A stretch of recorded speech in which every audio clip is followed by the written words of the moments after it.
থানায় যখন অশান্তি চলছিল তখন জাফরাবাদ এলাকায় একদল দুষ্কৃতীর হাতে একটি পরিবারের দুজন সদস্য খুন হন, যাদের নাম হরগোবিন্দ দাস এবং চন্দন দাস, যারা সম্পর্কে বাবা এবং ছেলে।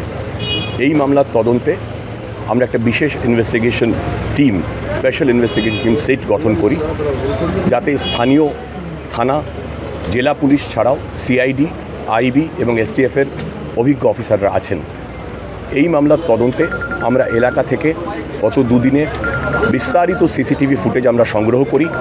সেই সিসিটিভি ফুটেজ প্রত্যেকটা আমরা খতিয়ে দেখি এবং বেশ কয়েকজন দুষ্কৃতীকে আমরা চিহ্নিত করতে সক্ষম হই, যারা খুনের ঘটনায় প্রত্যক্ষভাবে জড়িত ছিল। গত রাতভর অভিযান চালিয়ে এদের মধ্যে দুজন দুষ্কৃতীকে আমরা গ্রেফতার করতে পেরেছি, যারা এই খুনের ঘটনার সঙ্গে প্রত্যক্ষভাবে যুক্ত ছিল। যাদের গ্রেফতার করেছি তাদের নাম হলো কালু নাদাব এবং দিলদার নাদাব। এরা সম্পর্কে ভাই। এরা দিগরি এলাকার বাসিন্দা, যেটা জাফরাবাদ সংলগ্ন এলাকা।